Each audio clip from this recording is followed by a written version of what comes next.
All right, so we're gonna jump ahead a little bit. I went on ahead and did a lot of work off camera just to go ahead and get the stuff done because I was running into some technical difficulties getting these valve springs in to the head here.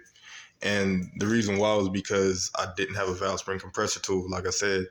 But I looked up the zip tie trick and I didn't think it would work. I don't think it'll work with anything over 22-pound valve springs, but for anything 22 and below, I think you'll have a better chance. But yeah, put it on there. It took a little bit of time, probably spent like 30 minutes on each one just trying to get them in there. It was more of a finesse thing. Once you put the zip ties on, it makes it a whole lot easier to compress with your fingers if that's all you got to do. You know, if you ain't got nothing else, the zip tie trick will work. It'll just take a little bit more time. And I'll show that whole example in another video because, man, it was frustrating doing it for the first time. But yeah, anywho, I just wanted to bring you up to speed on where it's at and everything. Everything is good. I think it's set. I'm waiting on the carb, gas tank, and the other stuff as far as like the ignition coil and everything. I'm going to see if I can steal it off of this engine right here. And hopefully it lines up. This engine is a 97cc, I want to believe.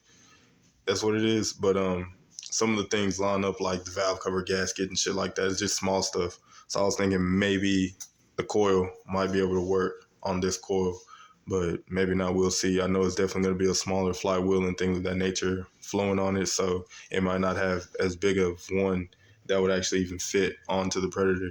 But trying to do things on a budget and everything like that, you know what I'm saying? So we're going to take this one apart and see if that ignition coil will fit on here. So y'all sit tight for that.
All right, so this is my first time having this cover off and looking at it. It is most definitely not gonna work. Unfortunately, um, I've never seen a ignition coil like this on one of these motors before. This one's different, but I mean it has all the same functions, just smaller. So I don't think it will work anyway.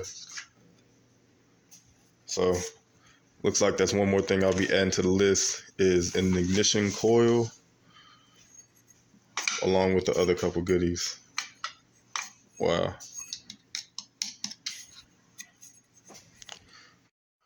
All right, so unfortunately, the ignition coil did not fit on the Predator 212. Boo-hoo. But in other news, we are ordering parts for it. So the parts that we're going to need is that ignition coil. We're going to need a header pipe. We're going to need a new carburetor, and we have a gas tank. So after we get those parts, we'll be good to go with the startup on that. And I'll keep you guys posted on what the status is with that. Hopefully by this weekend, we'll get some in and we'll be able to get going and finish this build so we can get a startup, and then we can start looking for a frame so we can get riding. Because that's what we really want to do. We want to ride. But in other news, we got this small 97cc motor right here that we were trying to get the parts off of, and it just didn't turn out too well. But the engine is still a very good and usable engine. It just needs to be refreshed up a good amount. So we're going to be putting some new parts on it. They got a ton of 3 horsepower parts that I've just now been finding out about. So we're going to try some of those out and see how that goes on there. But hey man, y'all stay tuned. Stay watching the channel. I appreciate all y'all feedback and everything that's been going on. It's a small start, but it's definitely a start. And I appreciate all the love and feedback and comments that everybody puts out and everything. So I'm going to keep on pushing. I'm going to keep it rolling. Y'all stay blessed. JK rolling. Y'all have a good one.